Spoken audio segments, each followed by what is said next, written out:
fantastic. Okay, a couple of things to put on the record. That is the shot I love to show.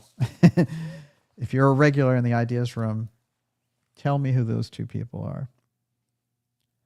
That's what I want to hear. Well, one is giving the other one the award for the Career Intelligence Medal. One of them is deeply involved in the UFO file. The other one's deeply involved in the JFK assassination. This is the thing that should be front and center in that committee. And of course, it's Admiral Bob B. Inman, who's still alive, the former NSA director, who, as I said, bravely showed some openness about the UFO file at one point. I wonder if he'd be willing to tell this committee, through subpoena, under testimony, under oath, what they gave that award to Joannides for. It's crucial, and that's a question that I don't see Jefferson Morley asking, although he's rightfully put forward the Joannides question. Where are those 44 files? That's the absolute crucial aspect. And in the meantime, you know, the CIA is making waves with the Age of Disclosure movie, Dan Farah. Excuse me. As I mentioned, he's the agent of the counterintelligence. He's the press guy for the counterintelligence, his book agent and everything else. Counterintelligence agent Lou Elizondo. He's the director and producer of the movie. And so this is CIA's version of Disclosure. We are smothering in CIA operations around the UFO file in relation to Disclosure. And soon you'll be smothering in CIA Disclosure versions of, hey, we found this ancient stuff and this is how we changed the human origin story.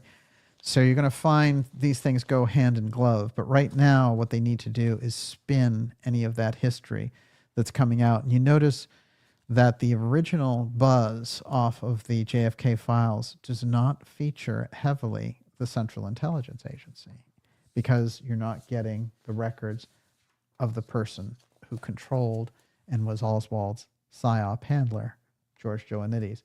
Those files are crucial, and we need a grassroots movement to remove those files from the Central Intelligence Agency to the public. Because if you don't get those files, it doesn't matter. The rest of the stuff is nice, but, you know, Joannides is the crucial piece. It's also the piece that they didn't count on us finding out. Okay, a little bit more.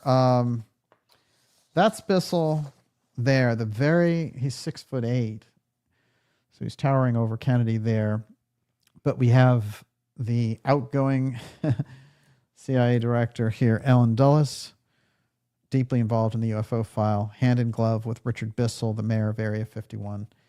And over here, the incoming CIA director, McCone, who JFK called a real bastard. And he's the one that Kennedy goes, hey, give me those high threat cases. I want to share them with the Russians. Now, McCone, though, is kind of a, you know, banker guy, and he doesn't have the inside access on the CIA side.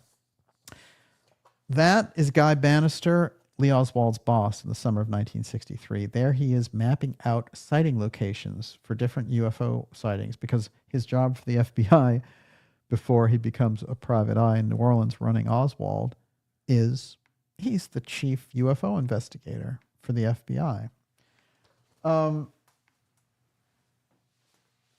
I wanted to put this on the record because I think it gets missed. I've tried to point this out. I did an episode called The FBI and the UFO File. We have to get deep into this, which is the Central Intelligence Agency as one aspect of the UFO file, but the FBI has been a competitor, and we don't hear much about that.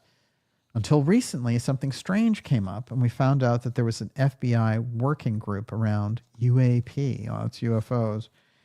And all this stuff was set up by, of course, wonderful gentleman, J. Edgar Hoover, who really, you know, created the control files and ran a system where you could control presidents, generals, senators, you name it.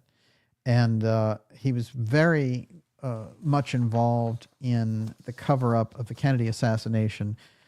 But before that, it's very interesting because he was noting in memos in 1960, 3 years before Oswald, supposedly the alleged assassin of President Kennedy, which wasn't true at all. But he notes in his memos, somebody is using his names. There's a double Oswald, and somebody's using his name to buy arms and things like that. So he's very aware of what's going on there. FBI Director Hoover claimed the FBI was not and never did investigate UFOs. This turned out to be a lie when a FOIA request was done and over 1,500 pages were released. Also was a strange relationship between the U.S. Air Force and the FBI. So now we know there are 2,400 files on the JFK assassination that the FBI magically found in relation to all this. So I think that there's some movement in the background there to try to spin it with certain files. But it's an important thing for us to keep in mind. The FBI is involved deeply in the UFO secrecy. One other thing I wanted to put on the record is there were a number of file releases along the way with the JFK files, but one of them was particularly important to understand as a pattern, which is that a lot of the people who were doing the covering up for the media were CIA assets or actual CIA agents in that era. So one of them here, former Miami Herald editor's ties to CIA confirmed, but still unclear in the latest JFK docs. I found about a dozen of these high-end editors who, if you look through the different documents, you're going to find they're all being controlled, basically, by the CIA, told what to say.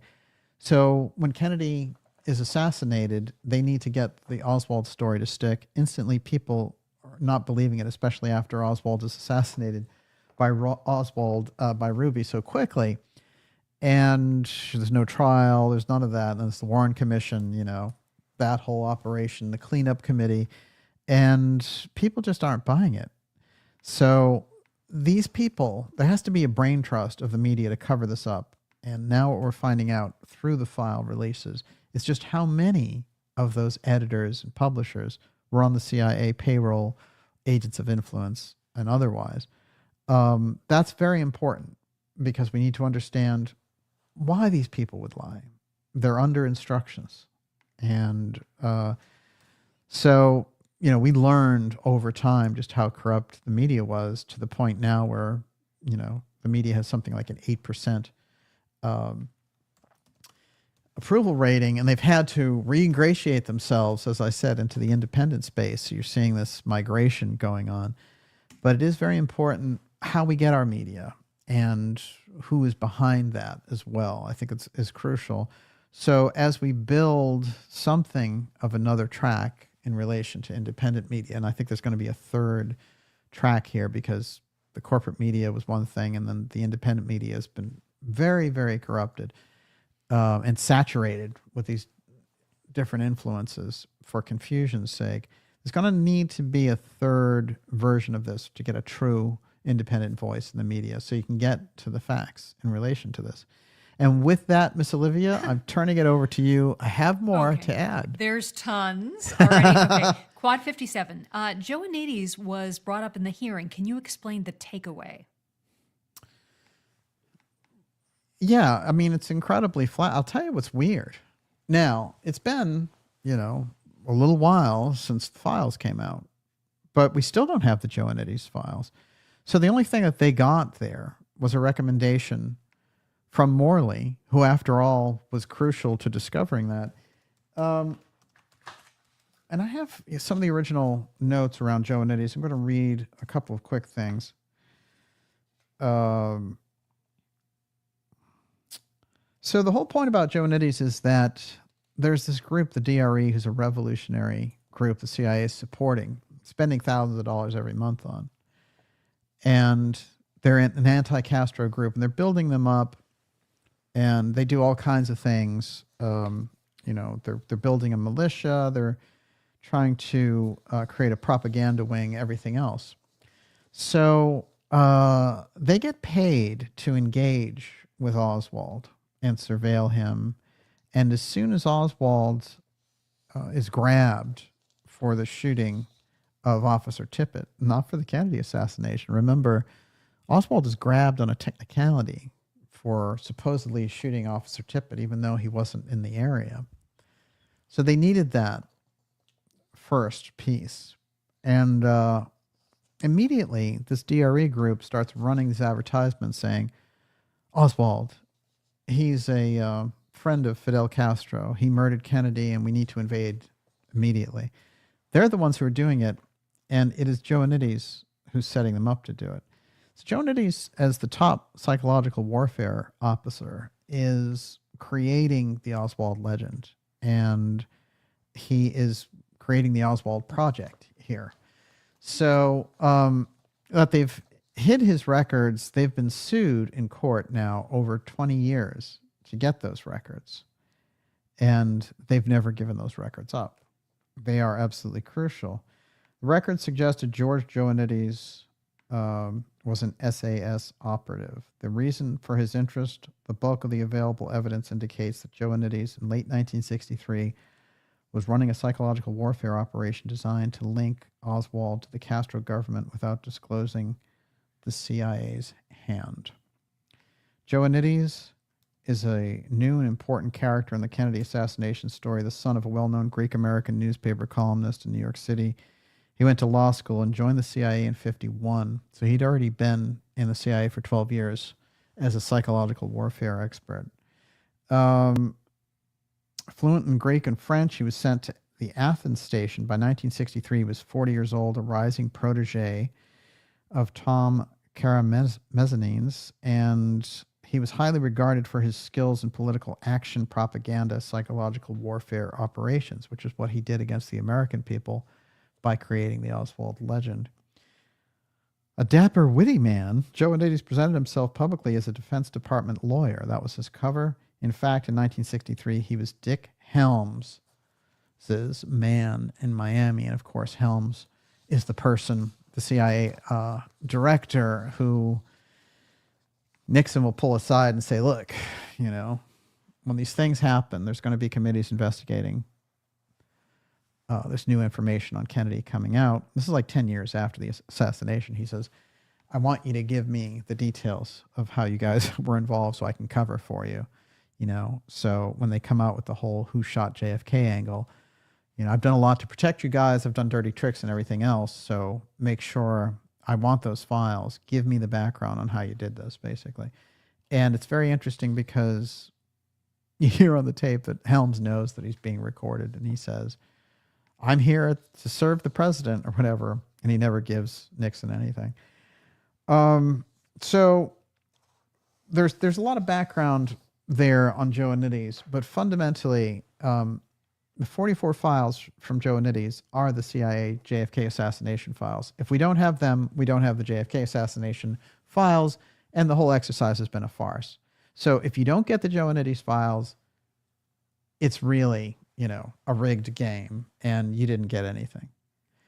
The Joannides files are crucial because they're going to show beyond a reasonable doubt that the CIA set up Oswald as the designated culprit, and then when you get into the why, you're going to be able to track back how they were using him. And when you track the CIA footprints through Guy Bannister, who was the FBI chief in Chicago, who went to New Orleans to run these operations of infiltrating student groups and communists and all the rest of it, super right-wing, and that Oswald is working for him, but that Bannister controlled the UFO file. It's an unmistakable. I mean, it doesn't matter if someone, you know, in that world of analysis, whether it's a congressperson or an author like Morley or whatever, you can't deny the fact that the UFO file is sitting in the middle of all this. It's undeniable. Bannister originated the UFO file, and Oswald worked for him.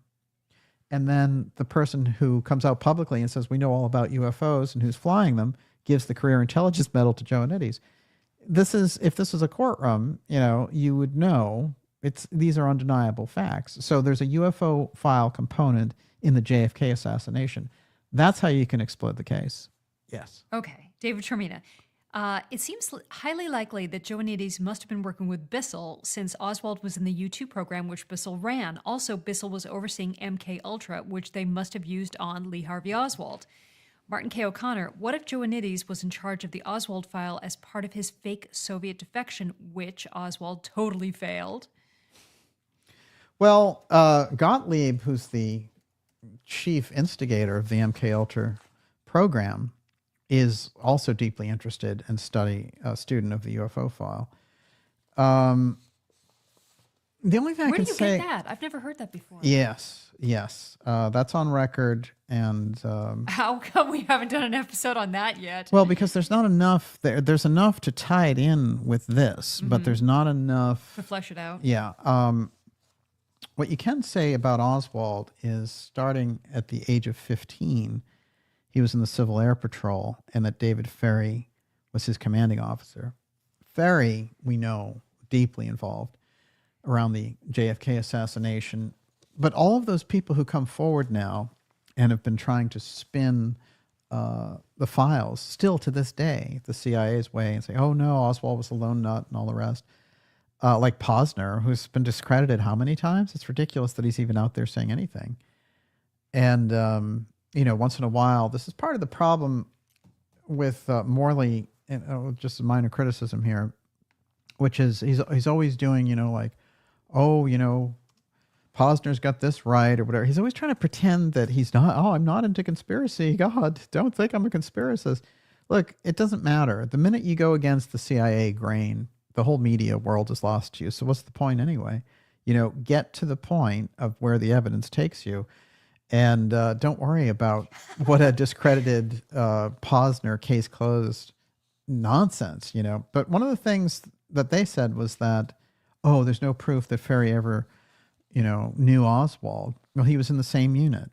And then they tried all these tricks to say it wasn't true. And then finally the picture came out, and what could they do? It just showed that they were completely wrong because the picture showed them together in the Civil Air Patrol when he was 15. As the paperwork trail did and witnesses and all the rest of it. So they just didn't want those answers. And so you had those bozos controlling the scene through television interviews and everything else. Now they're trying to take to the alternative media space and, we're debunking this and that. There's no CIA involvement. It was all Oswald. That's really, looks ridiculous. So now it's about, how deep can you go? It's not were the CIA involved. See, this is the problem. You need to get past all those questions. The CIA was definitely involved in President Kennedy's murder. The question is, why did they do it? And then when you get to the why, you get to X-Protect and you get to the airspace piece. That's how you can really shake the thing up. Otherwise, they're going to have you talking in circles about, Carlos Marcello. There's a movie coming out about Marcello killing Kennedy. I mean,